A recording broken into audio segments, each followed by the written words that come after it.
Hello everyone, my name is Bruce Baer, Dean of the College of Forest Resources at the University of Washington. On behalf of the college, I wish to welcome all of you to this three-part centennial lecture series entitled Sustaining Our Northwest World, Creating Futures Since 1907. Our intent in this series is to highlight the dynamic balance required to meet the growing natural resource needs of society while sustaining the environmental, economic, and cultural values we associate with our region's urban and wildland resources. This year marks the 100th year since our college was established. We are very proud of our long and illustrious tradition and the great successes achieved by the men and women graduates of our college. We are also very proud of our faculty and staff, whose research productivity, I might add, recently resulted in our college being recognized as the #1 public forestry program in America. In recognition of our centennial year, we wish to present 3 lectures. Our first lecture will focus on a historical perspective by describing the changing context for conservation, forest practices, and education in the United States. The second lecture will focus on the challenges we currently face for creating a sustainable future for natural resources in our state. And our third lecture will speculate on what the future may hold for the natural resources of our region. We hope that these 3 lectures provide a well-rounded appreciation of how our college has contributed to a better understanding of natural resources over the past century and how we intend to continue to play a significant role in the 21st century and into the 22nd. This lecture series is a companion to the college's Denman Forestry Issues series, also seen on UwTV. And both series contribute to the college's vision of world-class leadership in sustaining natural resources and environmental services throughout the region and beyond in order to improve the lives of future generations while satisfying the needs of people today. We are pleased to present this lecture series in partnership with the University of Washington Alumni Association. We are also grateful for the support of the Rachel A. Woods Endowment, which is underwriting a portion of this series, and to members of the college's Dean's Club for their financial support. I am presenting our final lecture in our Centennial Lecture Series. By way of introduction, I have been on the faculty of the College of Forest Resources since 1969 and Dean of the College since 2001. My academic interests are in the areas of forest management, policy and economics, forest valuation, management science, and decision support systems. I received my undergraduate degree in forest production from Purdue University, a Master of Science in Biometrics from the University of Minnesota, and then a PhD in Forest Management and Operations Research from Purdue University. Building on the first 2 lectures of our Centennial Lecture Series, I wish to consider current trends and new developments to suggest several possible scenarios that future natural resource scientists, educators, managers, and policymakers will likely confront. I believe that although the future will present innumerable challenges, our persistence and ability to discover new knowledge, adopt new technologies, construct new social institutions, and become wiser land stewards will result in a sustainable natural resource base and a prosperous society as the 22nd century dawns. The title of my lecture is Natural Resource Issues in the Pacific Northwest, the Next Century.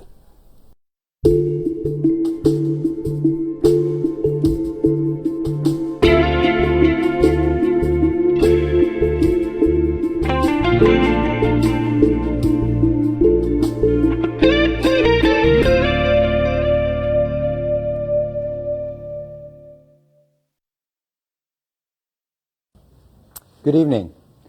I'm Chuck Blumenfeld. I am the new Executive Director of the University of Washington Alumni Association, and it's really my pleasure to be here with all of you to introduce tonight's final lecture of the 2007 College of Forest Resources Centennial Year Lecture Series. This is the 4th annual lecture series, and it is All of them have been co-sponsored by the Alumni Association and made possible with thanks to private support from the endowment of the Rachel A. Woods Professorship. We are proud to have been sponsoring these lecture series. Lifelong learning is an important part of the role of the Alumni Association on campus, and this has been a particularly great series that we've been associated with. The Alumni Association, as most of you know, has over 50,000 members, and we are involved in many events on campus to try to connect alumni and friends of the university back to the university, and the lecture series that we put on is an important part of that program. Obviously, would love to have those of you who are not members consider membership in the Alumni Association. We use membership dues to put on programs like this and to promote other lifelong learning opportunities on campus. Before I introduce our speaker tonight, I did want to recognize Commissioner Doug Sutherland, a prior speaker who is with us this evening. We appreciate you making the long trek up to join us tonight.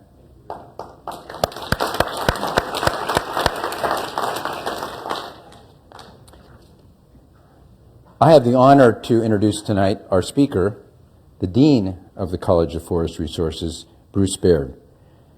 In addition to his duties as Dean of the College, he is also Professor of Forest Management and Quantitative Sciences and an adjunct professor in the School of Aquatic and Fishery Sciences. His research focuses on forest management and economics, forest policy, and decision systems. And he is initiating a program that is examining forest sustainability and certification issues in the Pacific Northwest. In addition to his academic pursuits, Dean Baird is leading the college through a transformation of its vision and mission to better fulfill its role as a world-class, internationally recognized leader in natural resources and environmental issues. Tonight, Dean Baird will speak about the future sustainability of our natural resources and the challenges and opportunities involved in the stewardship of these resources to future generations. It is my pleasure to introduce Dean Baird. Thank you, Chuck. Very nice. Thank you very much, Chuck. I really appreciate that fine introduction. I get to gaze into the crystal ball and try to look ahead now 50 to 100 years and think about what will be some of the issues and concerns that we'll have to deal with as we go into this 21st century and indeed into the 22nd century. The first point that I'm going to talk about concerns what I think is a major shift in the paradigm that guides natural resource management today, and I think will continue to evolve into the next century. And I'll talk about this for a few minutes. I think this is a critical point that we need to think about because everything else, I believe, that deals with resource management will likely flow from this big shift in the paradigm that, as I've said, we're already in today. The second that I'll follow that with are a few of what I think are the major forces that are driving this future change. And the third point will be to look at this recent study. Commissioner Sutherland talked about this in Lecture 2 a little bit, the future of Washington's forest study, because it does indeed look out into the future and try to make some predictions and assessments of what the future may hold for natural resources here in the state of Washington. And then the last is, are we preparing the future leaders that will be able to work and successfully cope with these issues that are going to evolve in the next century? So the first is this idea of the shifting paradigm of natural resource management. And to start this, I'm going to think back of where we were in the previous century. This is our college's 100th year, so we've pretty much dealt with these issues the last 100 years. These are simplified concepts, but I hope that they convey a notion. I believe that throughout most of the last century that the so-called agricultural model was our primary paradigm in forestry. Well, what do I mean by that? Well, I think one of the factors that guided us was a utilitarian view of natural resources. Kind of the wise use doctrine, if you were into Gifford Pinchot-isms back at the turn of the last century. Resources are there to be used, whether it was wood or water, and later other things, grazing, recreation, etc. But it was an agricultural model. Most of our forestry schools around the country are in ag colleges. No accident. Forest Service itself at the national level is in the U.S. Department of Agriculture. I think it was that kind of a mindset. Production economics was a main driver. Outputs from land was a main driver. Geographically, it dealt with what we call in forestry a stand, which is a group of trees or vegetation that reacts similarly to treatments. But those are fairly small, 40 acres, 80 acres, maybe 100 acres in size. So that's what foresters and land managers dealt with. Timber was the primary resource that guided us the last century. Primarily, I'm making generalizations here, but I think if you look at this from afar, timber was the primary resource. What was good for timber and timber management was therefore good for other resources. And the whole concept of sustained yield was initially a timber-oriented construct. And then lastly, multiple use was, of course, another driver. So we did look at things other than timber, but again, it was an output-oriented approach, as I've said a moment ago, looking at visitor days of recreation of a whole variety of types, whether it was developed or undeveloped recreation. In the 21st century, I think we've entered into a different model, and that's what I'll call the ecosystem model. It goes under different names, but I'm going to call it the ecosystem model, and I think it's more of a naturalistic view of resources, whether it's forest or other natural resources. I'm primarily talking about forest here. It's not a utilitarian-based approach, by and large. It's not output-oriented, it's more state-oriented. One wants to manage the forest to put it into some state.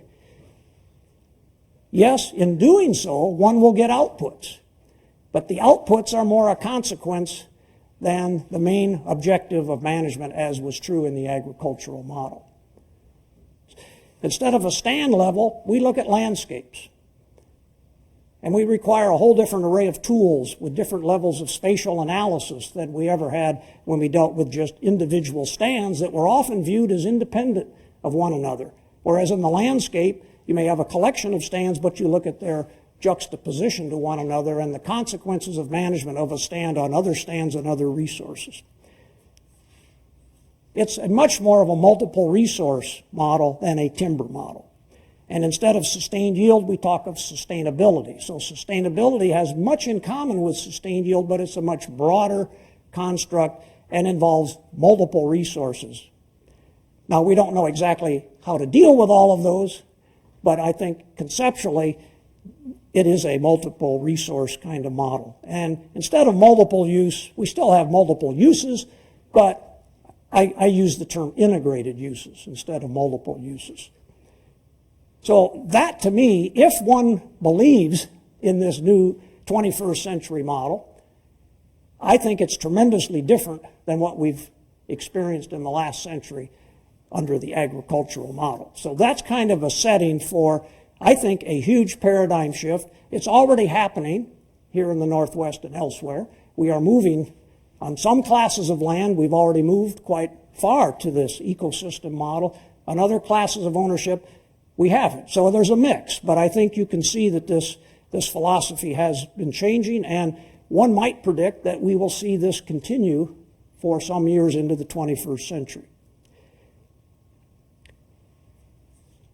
Within that, I wanted to talk about a few other conceptual things that I think managers and scientists and citizens will have to face dealing with natural resources and forest resources here in the Northwest. One is we have a lot of new complexity that we never dealt with in the past.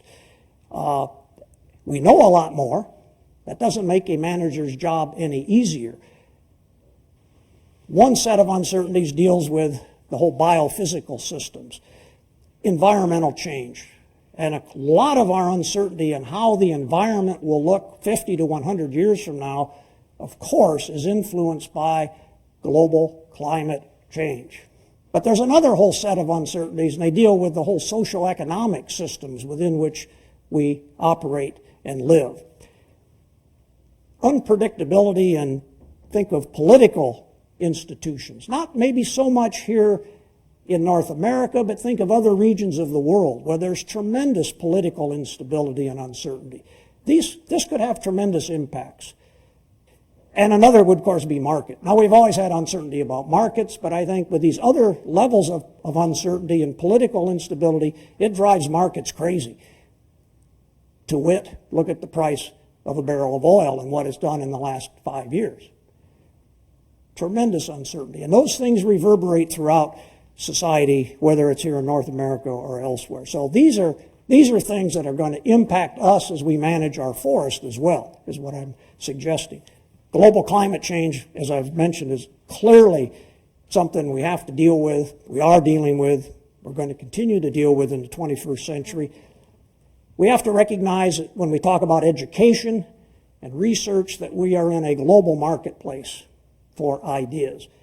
And that's going to have an impact. We in North America have been leaders in our higher education and our research institutions. I think we still are, but there are many challengers. And if we want to retain this leadership role, we're going to have to do some things differently than we've done in the past. It's a global marketplace for ideas. And another that I think has a huge impact in this decision environment is how we acquire and use information. Clearly, it's the information age. We all know that. But how that's going to impact us in forestry as well. Whether we're talking about acquiring remotely sensed data from fixed-wing aircraft or from satellites, whether it's things like LiDAR, which we already have, or other forms of information, this is going to have a huge impact on how we do business as well. This is an interesting statement. It's not mine. I have a reference to it at the bottom of the slide. It may turn out that whereas we've concentrated on productivity enhancement in forestry in the 20th century and the agricultural model, it may turn out that reducing forest risk, or the risk of forest to damaging agents or natural catastrophes, may become the primary concern. Think about global climate change and what it may do to forests. One may want to manage forests to minimize the risk of some catastrophic loss, as important or maybe more important than productivity. Well, I don't know. That may happen. Increasing forest resiliency so we can have a sustainable resource may become paramount concern as well. On the social side,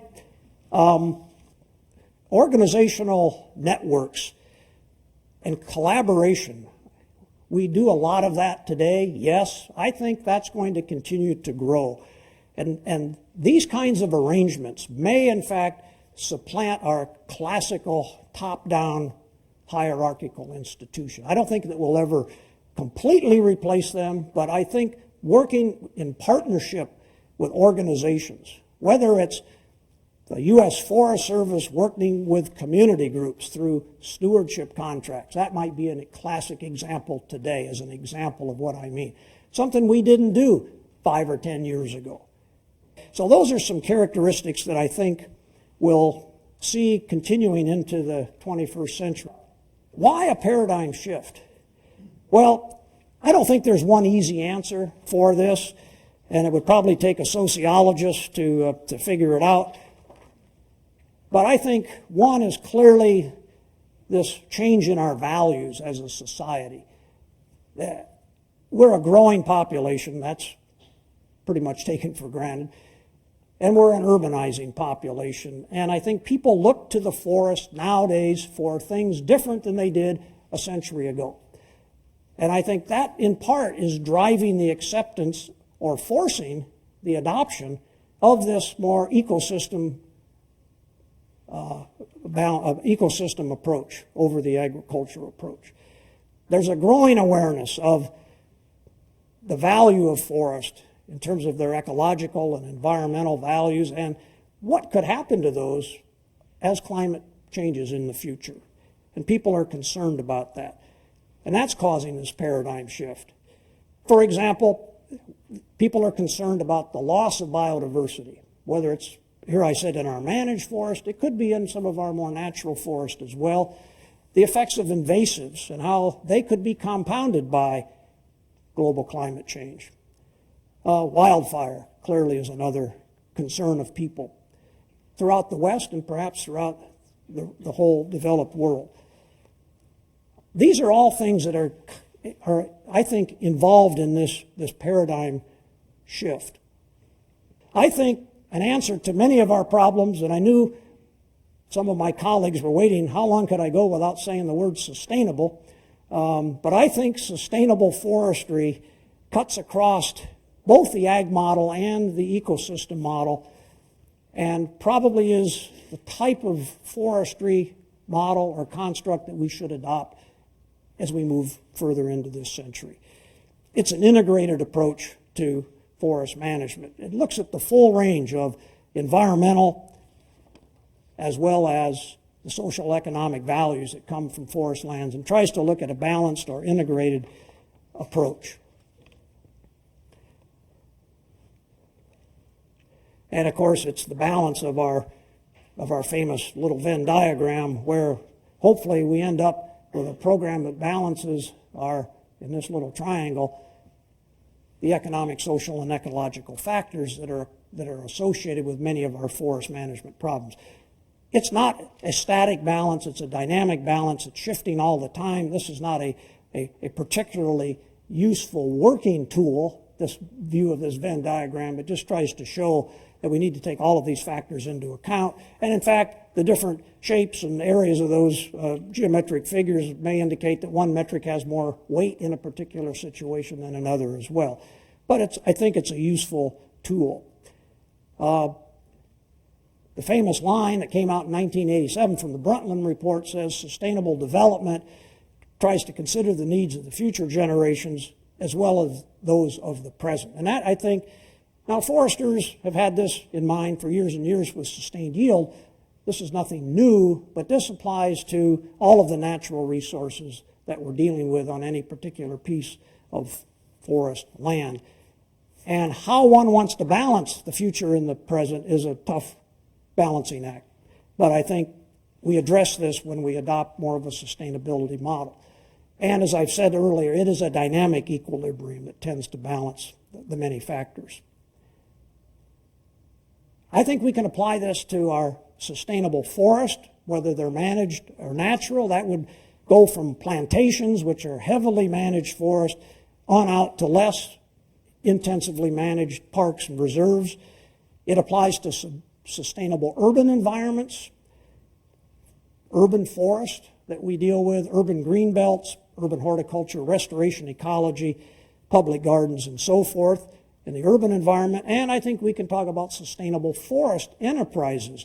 This is more of the utilitarian side, but our industries, pulp and paper and sawmills, precision forestry technologies, biorefineries, the industrial side. There's a lot of work on sustainability in the industrial side or the utilitarian side of natural resources and forestry. So I think sustainability can apply equally but differently over all of those different areas. So that, I hope, gives some idea of the paradigm shift and a little bit about how it may play out into the future.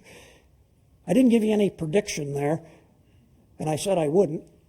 But let's look at what are some of the forces that are driving this change. Well, the first is clearly, I think, population. Here's the Washington, I just picked Washington State. We could have done this for Oregon and Washington. We've got population over here on the x-axis, and over here on the right we've got density of people per square mile. The blue line is population, and this is the actual population here in Washington State.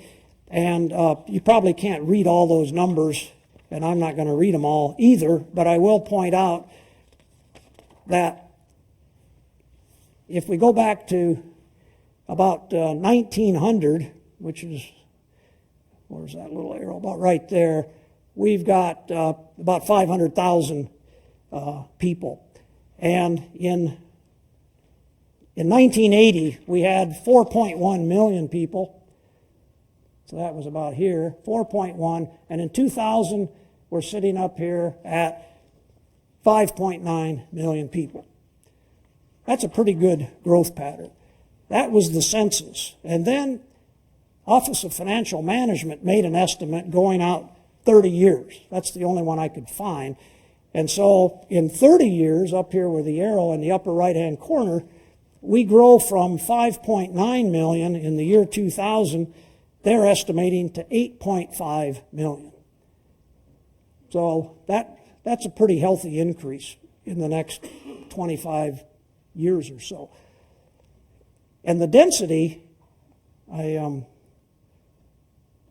we go back, the density, people per square mile, was about 90 people per square mile in 2000, and it goes up to 130 people per square mile in 30 years. That's a pretty healthy increase if you think about people piling on top of people. So Bruce Baer's estimate, to push it out to the year 2100, everything's the same up to 2030, so here's 2030 is about here. That was OFM, and I just carried the projection out, and you end up in 2100 with almost 13 million people.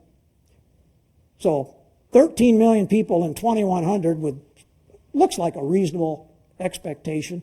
240 people per square mile, which is double what we'll have in 2030. And in fact, 13 million people in the year 2100 and 5.9 million in the year 2000, we're going to double the population.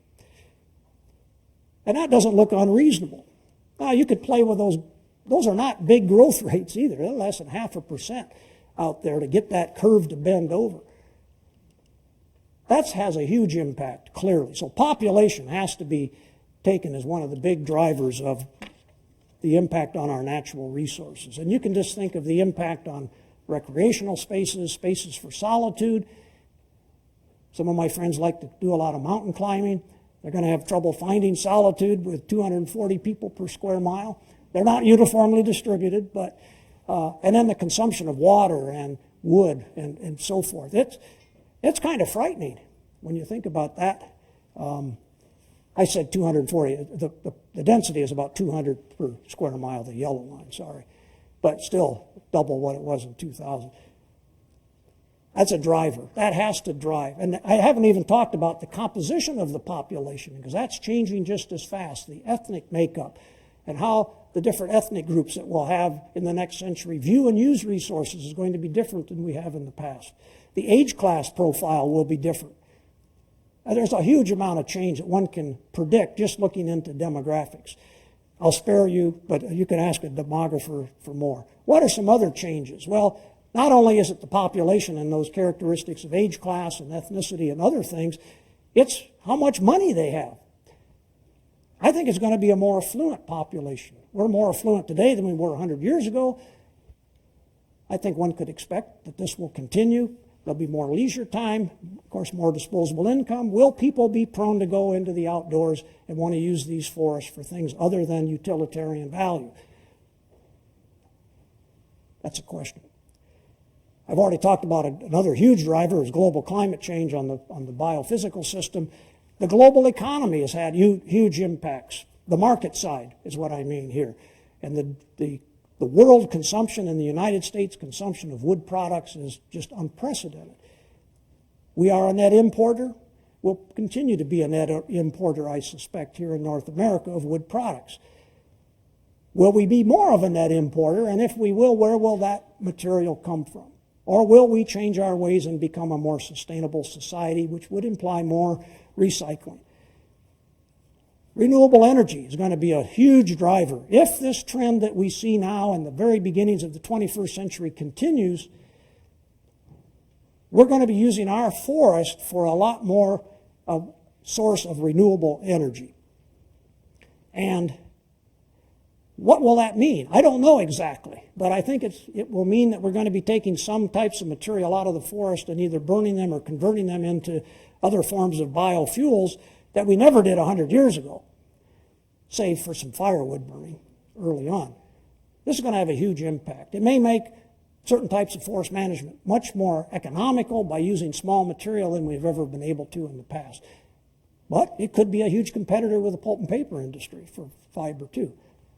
I don't know which of those is going to balance out. Depends on economics, but it's going to be a huge driver, I think, of how forests are managed into the future. And right along with that are these issues of forest health. We have diseased forest. We have low vigor forest. They're prone to insect and disease attack, and primarily because of too heavy density, too high of a level of density in our forest. We have too many trees per acre of the wrong species and the wrong sizes, leading to this. A lot of my friends have a hard time with that statement because they say, I thought we were running out of trees. And we say we have too many trees. Well, you know, those in forestry know what I mean. We have too many small trees and oftentimes the wrong species. And another driver, I think, is going to be efforts to continue to enhance biodiversity of our forest and in our forest. Those are some of the drivers that I thought of when I was putting this discussion together. And probably there are some others that I've omitted. And you put those all together, it's pretty hard to predict exactly what will happen 50 to 100 years. But the only thing I can be certain of is it's going to be a lot different 50 years from now than it was the last 100 years. Future of Washington's forest. I'm going to go through a few of these slides, and then I'll talk about some results from our study of looking ahead 50 years for our Washington forest. First, a little bit about what do we have here in Washington. Well, we've got about 16 million acres of what we call commercial forest land in our state, and it's roughly 10 million in western Washington and 6.5, you can read that. So it's almost 50-50, but a little more in western Washington, 60-40. And we have another 2 million acres of commercial land that's in reservation status, national parks or other wilderness areas, things like that. So we've got about 16 million acres that we can produce commercial crops of timber on. Its ownership is about 44% of the area. I'm talking 44% is in public. The biggest single group, of course, is the National Forest, and probably the second biggest group is our State Department of Natural Resources, and there's a few other publics. And then on the private side, forest industry and the other private make up the other 56%. So Washington is an unusual western state. We actually have more private forest land than we do public, which is not true, say, in Oregon as a contrast. So you could say it's almost 50-50 public-private, but it's 56 private, 44 public. And just looking at where's the timber inventory, the National Forest, with 29% of the land base, have 34% of the inventory. The other public, primarily the State Department of Natural Resources, has another 19% of the inventory. So that's 53% of the standing inventory is on 44% of the land. So public land's got more inventory than private per acre. And on the private side, the industry and the other private are pretty much roughly equal. And that adds up to 47%. So the private lands that constitute 56% of the land have only 47% of the timber. And if you know anything about the history of the Northwest, that all makes sense because our private lands have been managed more intensively than the public throughout the last century. Whether that will continue or even become exacerbated is, of course, the question of the hour. The last timber harvest statistics that I can find are from our State Department of Natural Resources, and they're from 2002. The National Forest contributed 2% of the national harvest in our state. The DNR, Washington DNR, about 13%. I put tenths on here, not for precision, but because I knew somebody would add those up, and I want them to come out to 100%. Other public, 1.5%. Forest industry, 36.5%, and the other private. Now, the other private include the Native American lands, and we have some fairly big Native American lands, primarily in eastern Washington. And our other private owners without conversion facilities, this alphabet soup down here, the TIMOs are the Timber Investment Management Organizations who have taken ownership of a lot of what used to be the forest industry lands. The REITs, the Real Estate Investment Trust, same. And then some of these vertically integrated firms have turned into master limited partnerships. These are the new forms that I mentioned a little while ago of land ownership on the private side that's having a tremendous impact because the objectives of the TIMOs, the REITs, and the MLPs are quite different than those of the industrial forest industry that we were used to the last century. And I think, in a word, they are much more driven by Wall Street and making money than even the vertically integrated forest products companies were. So you see a tremendous imbalance between where the harvest is coming from that year, and it hasn't changed too much in the last 3 or 4 or 5 years. Now, if you go back to the late 80s, the national forests were contributing, 25% of the harvest, let's say. But under the Northwest Forest Plan, the harvest levels have dropped precipitously. Will that continue? As I've said, will the harvest patterns stay like this, or will there be a shift back into the national forest? That's an open question. We could get a big argument going here later on that. I don't see any signs of that happening now, and probably for the next 10 or 20 years. But if you look out, it's possible, but I doubt it. This was an interesting graph. I don't know if you probably can't read, but this is a graph I took from the State Department of Natural Resources timber harvest statistics, and it goes all the way back to 1900. So if you can't read this is 1900 out to 2002, and it shows the black line at top is in billions of board feet the total harvest, just to show how it's varied. And the pink line is western Washington, and the line down here at the bottom is eastern Washington. So eastern Washington started here where the arrow is to the right. That's 1 billion board feet. Been fairly consistent. It wavers a little bit. The pink line is western Washington, and it causes most of the variation in the total harvest, which is the black line up at the top. A couple of interesting things. The big run-up here was in the mid-20s, and then this is the Depression crash. This is World War II, which was a run-up, but not nearly as big as back in World War I or post-World War I. And then we had the long ride up here to, this was about 1975, and then this was the late 80s, and then this was kind of the forest plan days coming in. And then in the 1990s, the harvest level starts down. Now, the harvest, look at western Washington, it's under 3 billion board feet total. It hasn't been that low since back in the 1930s. That's an interesting statistic. Now the question is, where will it go in the future? We think it will turn up in the next decade or two and probably come up to maybe 3.5 billion board feet total. And that is about where we are now. I say turn up. I mean, it won't continue to go down. That we could easily, under the current land ownership patterns, sustain 3.5 billion going on out into the future. But there's a lot of factors that one has to build into that kind of a prediction. But I don't think it's going to continue to slope down to the right, is what I'm guessing. If one breaks this down into much more detail, you could look at individual owners, but I'm not going to do that. Don't have time nor the desire to look at it in that much detail.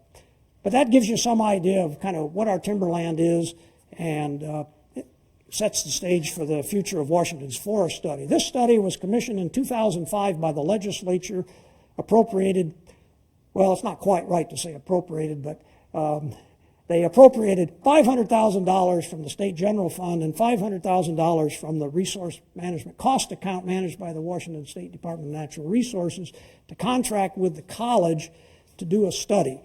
And I'll give you what those studies are in a second. This appropriation from the 2005 legislature was an outgrowth of the college's Northwest Environmental Forum, which is a unit of the college, which we established back in 2003, and we've held 3 fora now actually in 04, 05, 06, not 03. And we've devoted the forum to looking at ways to save Washington's working forest. And out of this came this appropriation in 2005. And the studies, excuse me, I'm getting ahead of myself. What is a working forest? I wanted just to run through this real quick. We were trying to look at our forest estate. I gave you the acres and the percents a minute ago.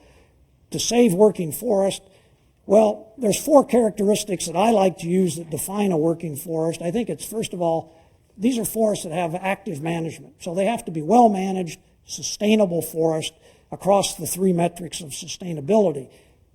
They have to be permanent boundaries. So we don't want to fragment the landscape. So we're trying to look at working forests that have a permanent land base over time, as unfragmented as one can get. Actively managed for commodity production, which could be carbon storage, it could be floral greenery, it could be timber, hunting rights, whatever the commodity is, as well as ecological resource values, wildlife habitat, surface water, biological diversity, and social values, cultural, historic, aesthetic. The 3 metrics again, but active management. And the 4th is that a working forest should conserve and enhance the soil productivity upon which those forests grow, as well as other conservation values. That's what our workshops were trying to find strategies for saving into the future.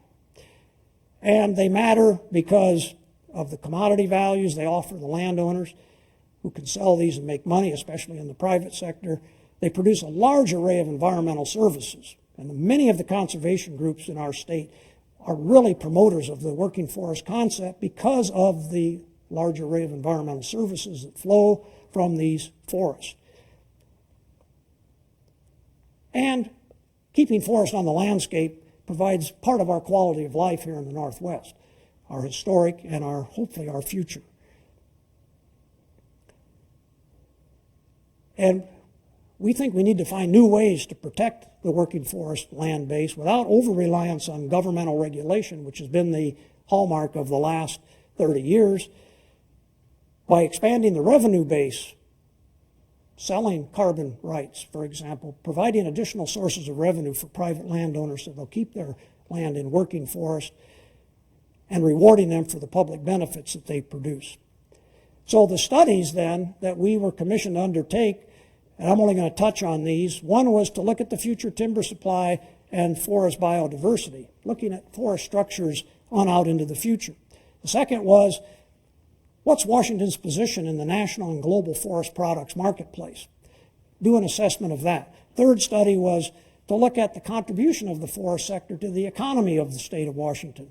The fourth was concerned with the land conversion issue I mentioned earlier. Study this land conversion issue of forest to highest and best use and see if we could make any sense of that and recommend strategies for trying to slow it down. And the last was to calculate the financial returns that flow from our state forest trust lands. Those were the 5 studies. The report, there's a report to the legislature that we are working on as I speak, literally. So that should be coming out within the next week or 2. And then there'll be a final report from the university due by June of '07. So you can find all of the progress reports on a website if anybody wants to know afterwards. I can give it to you. A real quick summary of the findings looking out into the future of Washington's forest. First was, we've got serious problems in eastern Washington with forest health.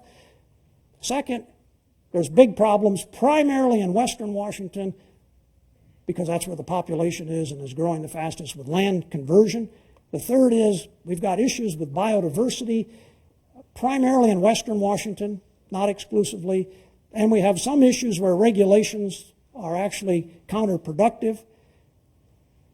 We're not suggesting to do away with regulation, but we're saying maybe we ought to hold where we are, reassess where we are, and look at economic ways to provide incentives for landowners to do the right thing.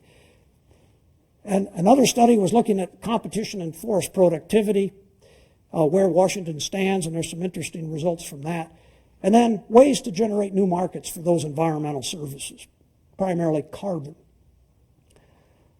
Well, eastern Washington forest health. The big problem here we think has been driven already by climate change and its impacts.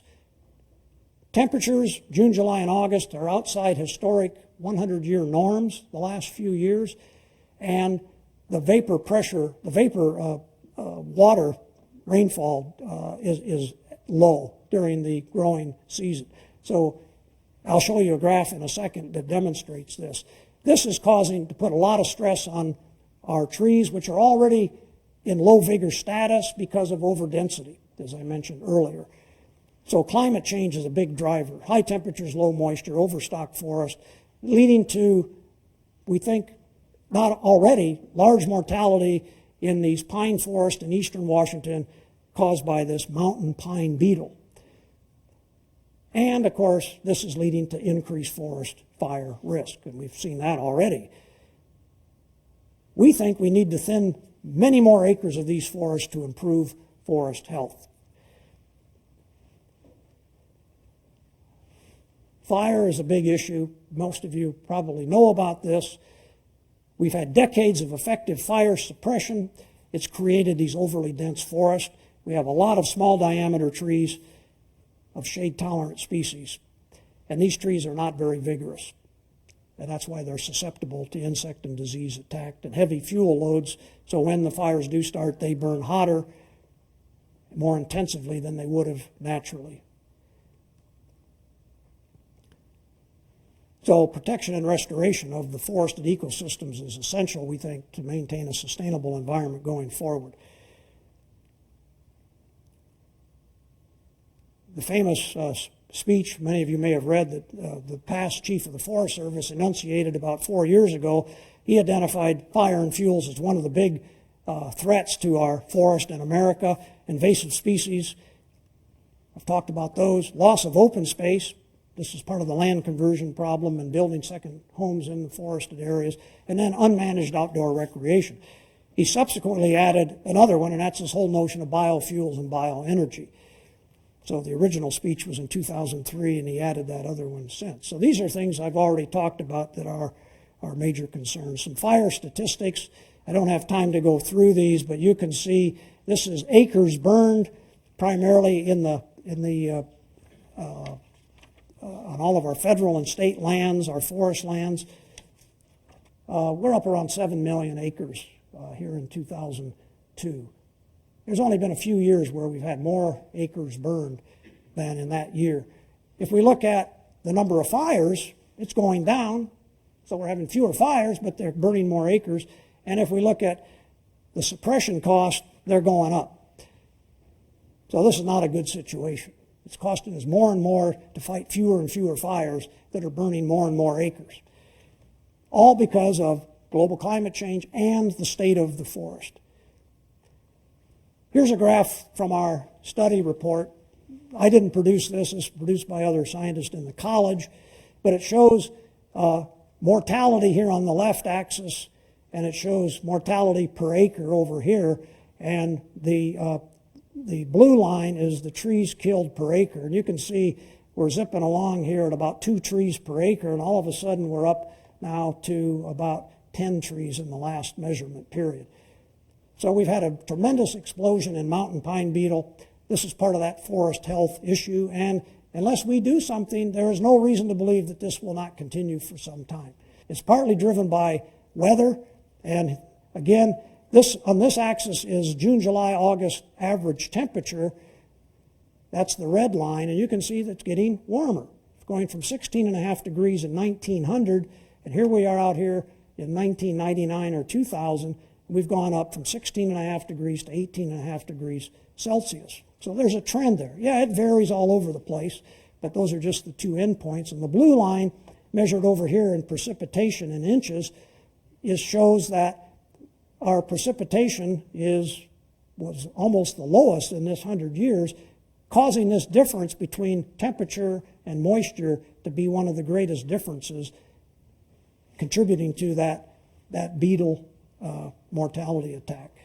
Other problems in eastern Washington: declining infrastructure, low wood prices for the small diameter trees. We don't recognize that if we would go in and thin these forests and use this material, perhaps in biofuel or bioenergy facilities, that we would avoid tremendous amounts of future cost fighting fires. The trouble is the firefighting budget is in one account, and the opportunity cost that you would save is in another account, and they don't match up. We look at western Washington real quick. We're losing forest every year. We think it's around 1% of our private forest being converted every year to highest and best use. And in the next decade, that would be about 300,000 acres of industrial forest land moving out of forestry, losing those environmental services to development. Since about '88, we think there's been about 17% of Washington's commercial forest converted out into highest and best use. One way to attack this being looked at now, and in fact in some bills in the legislature, is to look at some pilot projects that transfer development rights. So owners of forest land can receive the development value, keep their land in forest, but that means that value for the development has to be transferred, and it's usually transferred into a built area. The question is whether society will stand for more density in the cities or in rural villages than currently we have in order to preserve the working forest and the environmental services that come from it. But that's the notion of what a transfer of development rights tries to do. It's not a new concept. It's been around, but it's never been tried to any large extent here in western Washington that I know of. On the studies that deal with biodiversity and regulations, we think we ought to use what we call biodiversity pathways to improve forest structures. These are thinning regimes, basically, that one gets onto a schedule and has multiple thinnings to try to thin the forest down, let the trees remaining get bigger, create different forest structures faster. We think we also should provide these economic incentives for ecosystem services so the landowners and the private sector could receive value. And on the regulation side, we think we ought to take a look at our riparian or our streamside buffer regulations, because in many cases we think they're being counterproductive from an ecological functionality point of view. So these are unintended disincentives. On the competition and productivity study, Washington produces commodity wood products, by and large. We're in the global market for commodity wood products. But we're a high-cost producer compared to many regions of the United States, like the South, or other regions of the world, like British Columbia. 61% of the harvest in Washington goes into sawmills right now. Our general harvest pattern, you saw that graph I had from the Department of Natural Resources, we're down about 40% across all ownership groups relative back to 1990. And private lands, as you saw on that previous graph, produce about 84% of the statewide timber harvest. Forest Service was 2, and then the DNR had another 13, and that's 99, and I guess I'm missing the other public. So what's happened? We've lost a lot of sawmills in the last 10 to 15 years. The old mills have closed, but they were generally not very efficient mills. They've been replaced by new mills that are very efficient, but they don't employ very many people. So we've seen a downward trend in employment in our mills. But still, the Washington forest products industry represents about 15% of the total manufacturing sector jobs in Washington. But manufacturing itself is going down. Here's a graph from one of our studies. It just gives you an idea. These red dots gives you where the sawmills are. Eastern Washington doesn't have very many sawmills. The ones we have are really clustered up here in northeast Washington. Western Washington, you can see some concentrations here in southern Clark County, around Camas. You've got here the Longview area. When you go down I-5, you see that. And there's a cluster here in the Chehalis and Tralee area, and then there's a few, not too many, around Grays Harbor. If you get up into Clallam, Jefferson, Grays Harbor North, there's a couple of mills, and then a few around Port Angeles. North of nothing in King County, not one sawmill left. There's no wood manufacturing in King County showing on our map. A few in Snohomish around the Everett area, Skagit, Whatcom County, hardly anything. It's a real down from what we had years ago.